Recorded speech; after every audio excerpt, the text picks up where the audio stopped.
ನಮಸ್ಕಾರ ಆತ್ಮೀಯರೇ, media house ಕನ್ನಡಗೆ ಸ್ವಾಗತ. ಈ ಸೋಷಿಯಲ್ ಮೀಡಿಯಾ ಅನ್ನೋ ಜಮಾನದಲ್ಲಿ ಯಾರು ಕೂಡ ಯಾವ ವಿಷಯವನ್ನು ಮುಚ್ಚಿಡೋದಿಕ್ಕಾಗಲ್ಲ.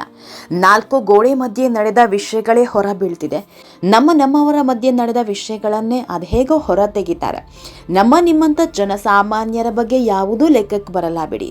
ಆದರೆ ಸೆಲೆಬ್ರಿಟಿಗಳು, ಸ್ಟಾರ್ಗಳಾದರೆ ಅವರ ಪ್ರತಿಯೊಂದು ನಡೆ ಮೇಲೂ ಜನ ಕಣ್ಣಿಟ್ಟಿರ್ತಾರೆ.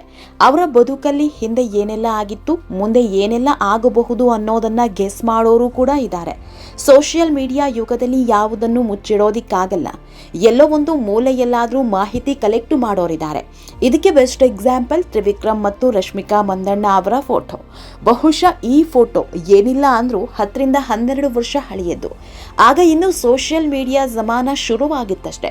ಇನ್ಸ್ಟಾಗ್ರಾಮ್ ಎಲ್ಲ ಇರಲಿಲ್ಲ. ಫೇಸ್ಬುಕ್ ಸದ್ದು ಮಾಡ್ತಾ ಇದ್ದ ಕಾಲ ಅದು. ಅಷ್ಟಾಗಿ ಜನ ಸೋಷಿಯಲ್ ಮೀಡಿಯಾ ಯೂಸ್ ಮಾಡ್ತಾ ಇರಲಿಲ್ಲ. ಅಂತ ಕಾಲದಲ್ಲಿ ತೆಗೆದ ಫೋಟೋವನ್ನ ಈಗ ಹೊರ ಹಾಕಿದ್ದಾರೆ ಅಂದ್ರೆ ಏನ್ ಹೇಳಬೇಕು ಹೇಳಿ. ಈ ವಿಷಯವನ್ನ ತ್ರಿವಿಕ್ರಮ್ ಕೂಡ ಎಲ್ಲೂ ಹೇಳ್ಕೊಂಡಿಲ್ಲ. ಆದ್ರೆ ಫೋಟೋ ಸಾಕ್ಷಿ ಬಿಚ್ಚಿಟ್ಟು ವಿಕಿಯ ಅಸಲಿ ಕಥೆಯನ್ನ ರಿವೀಲ್ ಮಾಡ್ತಾ ಇದ್ದಾರೆ. ಇದೆಲ್ಲದರ ಬಗ್ಗೆ ಇವತ್ತಿನ ವಿಡಿಯೋದಲ್ಲಿ ಹೇಳ್ತಾ ಹೋಗ್ತೀವಿ. ನಮ್ಮ ಚಾನೆಲ್ನ ನೀವಿನ್ನೂ ಸಬ್ಸ್ಕ್ರೈಬ್ ಮಾಡಿಲ್ಲ ಅಂದ್ರೆ ಮಿಸ್ ಮಾಡಬೇಡಿ, ಈಗಲೇ ಸಬ್ಸ್ಕ್ರೈಬ್ ಮಾಡಿ. ಈ ವಿಡಿಯೋವನ್ನು ಕೊನೆಯವರೆಗೂ ನೋಡಿ, ನಿಮ್ಮ ಅನಿಸಿಕೆಗಳನ್ನ ಕಮೆಂಟ್ ಮಾಡಿ. ಆತ್ಮೀಯರೇ, ತ್ರಿವಿಕ್ರಮ್ ಯಾರಿಗೆ ಗೊತ್ತಿಲ್ಲ ಹೇಳಿ. ಬಹುಶಃ ಬಿಗ್ ಬಾಸ್ಗೆ ಬಾರದೇ ಇದ್ದಿದ್ರೆ ಇಂತಹದೊಬ್ಬ ಹೀರೋ ಇದ್ರು ಅನ್ನೋದು ಬಹುತೇಕರಿಗೆ ಗೊತ್ತಾಗ್ತಾ ಇರಲಿಲ್ಲ. ಪದ್ಮಾವತಿ ಅನ್ನೋ ಸೀರಿಯಲ್ನಲ್ಲಿ ನಟಿಸಿದ್ರೂ ಕೂಡ ಆ ಮಟ್ಟಿಗಿನ ನೇಮು ಫೇಮು ವಿಕ್ಕಿಗೆ ಸಿಕ್ಕಿರಲಿಲ್ಲ. ತ್ರಿವಿಕ್ರಮ್ ಪಾಲಿಗೆ ಬಿಗ್ ಬಾಸ್ ಅನ್ನೋದು ದೊಡ್ಡ ಟರ್ನಿಂಗ್ ಪಾಯಿಂಟ್. ಇಲ್ಲಿಂದಲೇ ತ್ರಿವಿಕ್ರಮ್ ಬದುಕಲ್ಲಿ ಒಂದಿಷ್ಟು ಬದಲಾವಣೆ ಆಗೋದು ಖಾಯಂ. ಆದ್ರೆ ಈಗ ಹೊಸ ಕಥೆಯೊಂದು ತೆರೆದುಕೊಂಡಿದೆ. ಅದೇ ರಶ್ಮಿಕಾ ಮಂದಣ್ಣ ಜೊತೆ ದೇಗುಲದ ಮುಂದೆ ನಿಂತು ಕೈ ಮುಗಿತಾ ಇರೋ ಫೋಟೋ. ಈ ಫೋಟೋ ನೋಡಿದವರು ನಾನಾ ರೀತಿ ಮಾತನಾಡಿಕೊಳ್ತಿದ್ದಾರೆ. ರಶ್ಮಿಕಾಗೂ ಮೊದಲು ವಿಕ್ಕಿ ಬಾಯ್ ಫ್ರೆಂಡ್ ಆಗಿದ್ರ ಅಂತ ಒಂದಿಷ್ಟು ಮಂದಿ ಕಮೆಂಟ್ ಮಾಡಿದ್ದಾರೆ. ಶೆಟ್ರ ಜೊತೆಗೆ ಎಂಗೇಜ್ಮೆಂಟ್ ಆಗೋದಿಕ್ಕೂ ಮೊದಲು ವಿಕ್ಕಿ ಜೊತೆ ಸ್ನೇಹದಲ್ಲಿದ್ರು ಅನ್ಸುತ್ತೆ. ಶೆಟ್ರಿಗೆ ಕೈ ಕೊಟ್ಟಂತೆ ತ್ರಿವಿಕ್ರಮ್ಗೂ ಕೈ ಕೊಟ್ಟು ಹೋಗಿರ್ಬೇಕು ಅಂತ ಬಾಯಿಗೆ ಬಂದಂತೆ ಕಮೆಂಟ್ ಮಾಡ್ತಿದ್ದಾರೆ. ಆದರೆ ಅಸಲಿ ಸತ್ಯ ಇದ್ಯಾವುದೂ ಅಲ್ಲ. 1000 ಜನ 1000 ಹೇಳಬಹುದು, ಆದರೆ ಸತ್ಯ ಯಾವತ್ತೂ ಸುಳ್ಳಾಗಲ್ಲ. ಸುಳ್ಳು ಯಾವತ್ತಿದ್ರೂ ಸತ್ಯ ಆಗೋದಿಕ್ಕಾಗಲ್ಲ. ಆತ್ಮೀಯರೇ, ಬಿಗ್ ಬಾಸ್ ಕನ್ನಡ ಸೀಸನ್ 11ರ ರನ್ನರ್ ಅಪ್ ಆಗಿರೋ ತ್ರಿವಿಕ್ರಮ್ ದಿಢೀರಂತ ಈ ಮಟ್ಟಕ್ಕೆ ಬಂದವರಲ್ಲ. ತುಂಬಾನೇ ನೋವು ಅನುಭವಿಸಿದವರು. ಈಗಲೂ ಬದುಕಿನ ಬಂಡಿ ಸಾಗಿಸೋದಕ್ಕೆ ತುಂಬಾ ಹೋರಾಡ್ತಿರೋರು. ಸುಮಾರು 10 ರಿಂದ 12 ವರ್ಷದ ಹಿಂದೆ ಸಿನಿಮಾ ಮಾಡಬೇಕು ಅಂದ್ಕೊಂಡಿದ್ದ ತ್ರಿವಿಕ್ರಮ್ಗೆ ಸಾಕಷ್ಟು ನೋವು, ಅವಮಾನ ಆಗಿತ್ತು.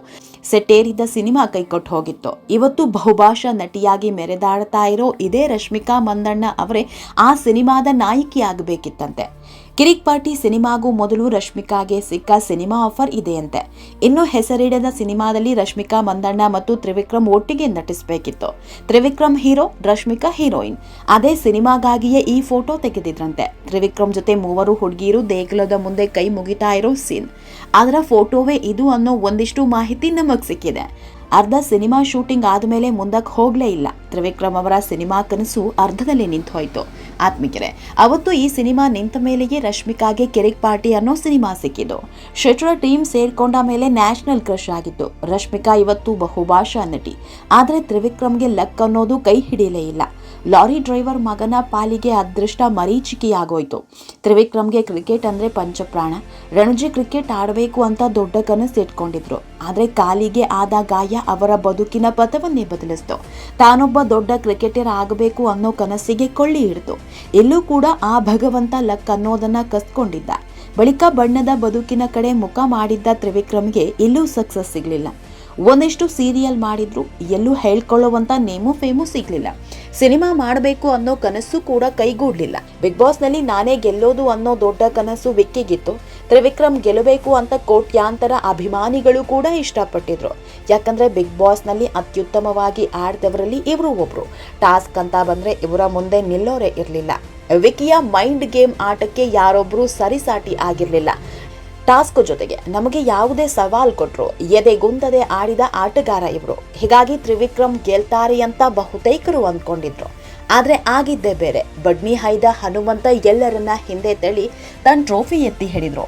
ಮಗನ ಸೋಲು ಸ್ವತಃ ವಿಕ್ಕಿ ತಾಯಿಗೆ ದೊಡ್ಡ ನೋವು ತಂದಿತ್ತು.